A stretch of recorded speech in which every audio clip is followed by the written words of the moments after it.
السلام علیکم ورحمۃ اللہ وبرکاتہ۔ دوستو بزرگوں، ہم لوگ اسلامی جمہوریہ پاکستان کے باشندے ہیں اور الحمدللہ ہم لوگ مسلمان ہیں اور ہمارا ملک بھی اسلام کے نام پر بنایا گیا ہے۔ ہونا تو یہ چاہیے تھا کہ جو ملک اسلام پر بنایا گیا ہے اس کا معاشرہ بھی اسلامی طرز پر ہوتا، اور چونکہ یہاں پر رہنے والے لوگ بھی مسلمان ہیں تو ان کا طرز زندگی اور معاشرت بھی سب کچھ اسلام کے عین مطابق ہوتا، لیکن افسوس صد افسوس ایسا نہ ہو سکا۔ ہمارے تمام افکار اسلام کے عین منافی ہیں۔ ہم سب کو مل کر اس بات کی کوشش کرنی چاہیے کہ ہمارا رہن سہن، ہمارے معاشرت اور ہمارے تمام اعمال اسلام کے عین مطابق ہو جائے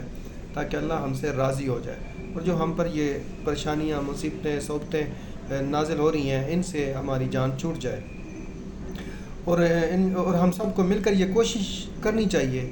کہ تمام برائیوں کو ایک ایک کو چن چن کر اپنی زندگی سے دور کر دیں اور خود کو عین اسلام کے مطابق ڈال لیں، تاکہ